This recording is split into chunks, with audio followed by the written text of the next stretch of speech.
স্যারের দিকে চোখ তুলেও তাকাবি না। স্যারকে আমি পছন্দ করেছি, তাতে কি হয়েছে? আমারও স্যারকে পছন্দ হয়েছে।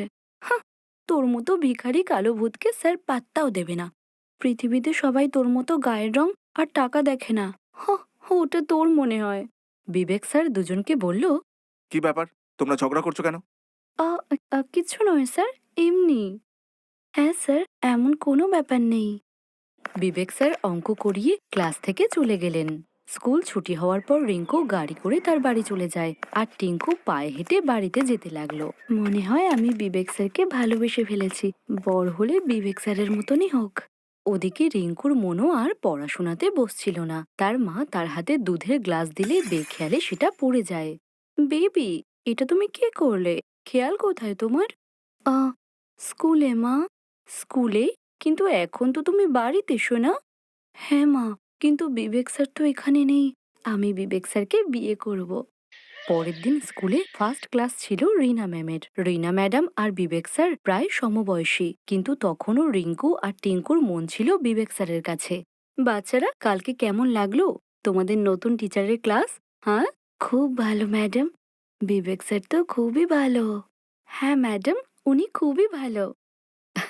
উনি সত্যিই খুব ভালো, জ্বালাতন করবে না ওনাকে, ঠিক আছে? ম্যাডাম ক্লাস থেকে চলে যাওয়ার পরে রিঙ্কু আর টিঙ্কু আবার ঝামেলা করলো। এই শোন পিঙ্কি, বিবেক স্যার শুধু আমার, শুধু আমার। কেন, তুই ফর্সা তাই? হ্যাঁ, আর বড় লোকও। ঠিক আছে, তাহলে আসল সত্যিটা জেনে নেব। আমরা দুজনেই মনের কথা স্যারকে বলবো। ঠিক আছে, আজকেই বলবো। বিবেক স্যার ক্লাসে এলো, আর ক্লাসটা শেষ হলে ক্লাসের বাইরে এসে রিঙ্কু আর টিঙ্কু স্যারকে সবটা বলল। আর দুজনের কথা শুনে স্যার হাসতে লাগলেন। তোমরা এখনো বাচ্চা, তাই পড়াশোনায় মন দাও। না স্যার, আপনি বলুন, আপনার কাকে বেশি পছন্দ, রিঙ্কুকে না আমাকে? রিঙ্কু আমাকে সবসময় খোঁটা দেয়। কেন কথা শোনাবো না? তুই একটা কালো জঘন্য মেয়ে, হাট। বিবেক স্যার সবকিছু বুঝতে পেরেছিলেন। তিনি বললেন, দেখো, আমাকে তোমরা পছন্দ করো তো, তাই আমার কথা শুনতে হবে। হ্যাঁ স্যার, নিশ্চয়ই শুনবো।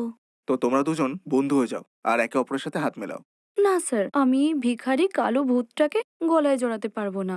হ্যাঁ হ্যাঁ, আমিও কোনো অহংকারী ডাইনির গলা জড়াবো না। এই বলে তারা দুজনে আবার ঝগড়া শুরু করলে বিবেক স্যার তাদেরকে বলে, আরে চুপ করো তোমরা দুজন। ঠিক আছে, আমার জবাব চাই তো, কালকে দেবো জবাব। রাত্রিবেলাতে রিঙ্কু আর পিঙ্কি দুজনেরই ঘুম আসে না। তারা তো জেগে জেগে বিবেক স্যারকে বিয়ে করার স্বপ্ন দেখে। আর পরের দিন বিবেক স্যার তাদেরকে ডেকে বললেন, রিঙ্কু, তুমি অঙ্কে কাঁচা না? হ্যাঁ স্যার, অঙ্কতে আমি ভালো নয় তেমন। বাবা দুটো মাস্টার রেখেছে, কিন্তু কিছুই হয় না। বাকি সাবজেক্টে আমি ভালো। তুমি বাকি সাবজেক্টে ভালো সেটা আমি জানি, কিন্তু অঙ্কে ভালো না হলে তুমি ক্লাস 10-এ টপ করবে কি করে? আর রিঙ্কু, তুমি ইংলিশে কাঁচা না? হ্যাঁ স্যার, আমাদের গ্রামে কেউ ভালো করে ইংরেজি বলতে পারে না, আর মাস্টার রাখার মতো পয়সাও নেই। কিন্তু আমি অঙ্কে খুব ভালো স্যার। বুঝে গেছি। শোনো, আজ থেকে তোমরা দুজন দুজনকে পড়াবে। পিঙ্কি, তুমি রিঙ্কুকে ইংলিশ পড়াবে, আর রিঙ্কু, তুমি পিঙ্কিকে ম্যাথস পড়াবে। কিন্তু তাতে কি হবে স্যার? যে ভালো করে পড়াতে পারবে আমি তার ভালোবাসাই স্বীকার করব। আর এর সিদ্ধান্ত বছরের শেষে হবে। আর রেজাল্ট দেখলেই বুঝতে পারবো যে তোমরা একে অপরকে কত ভালো করে পড়িয়েছো, বুঝলে? ঠিক আছে স্যার, আমি মন প্রাণ দিয়ে রিঙ্কুকে অঙ্ক শেখাবো। আমিও পিঙ্কিকে পড়াতে জীবন দিয়ে দেব স্যার। বিবেক স্যারকে বিয়ে করার ভূত দুজনের মাথায় একেবারে চেপে বসেছিল। ক্লাস শেষ হলে দুজনে একে অপরকে পড়াতে বসতো, কিন্তু স্কুল ছুটি হয়ে গেলে তো সে উপায়টাও ছিল না। পড়ার জন্য একটা জায়গা তো দরকার। একটা কাজ কর, তুই আমার সঙ্গে আমার বাড়ি চল, ওখানেই পড়বো। ঠিক আছে, কিন্তু কালকে তোকে আমার সঙ্গে আমার বাড়ি যেতে হবে, ঠিক আছে? পাক্কা। এভাবেই একদিন পিঙ্কি আর একদিন রিঙ্কুর বাড়িতে দুজনে পড়াশোনা করতে লাগলো। রিঙ্কু পিঙ্কিকে ইংলিশ পড়াতো, আর পিঙ্কি রিঙ্কুকে অঙ্ক শেখাতো। বিবেক স্যারের কথা মতো মন দিয়ে পড়াশোনা করতে করতে দুজনের মধ্যে ভালো বন্ধুত্ব হয়ে যায়। আর ফাইনাল এক্সাম দেওয়ার পরে দুজনেই রেজাল্টের অপেক্ষা করছিল। আর রেজাল্ট আউটের দিন সকালে, হে ভগবান, রিঙ্কু যেন ইংলিশে বেশি নাম্বার পায়। হে ভগবান, টিঙ্কু যেন অঙ্কে অনেক বেশি নাম্বার পায়। জীবনে এই প্রথমবার দুজন একে অপরের জন্য প্রার্থনা করছিল।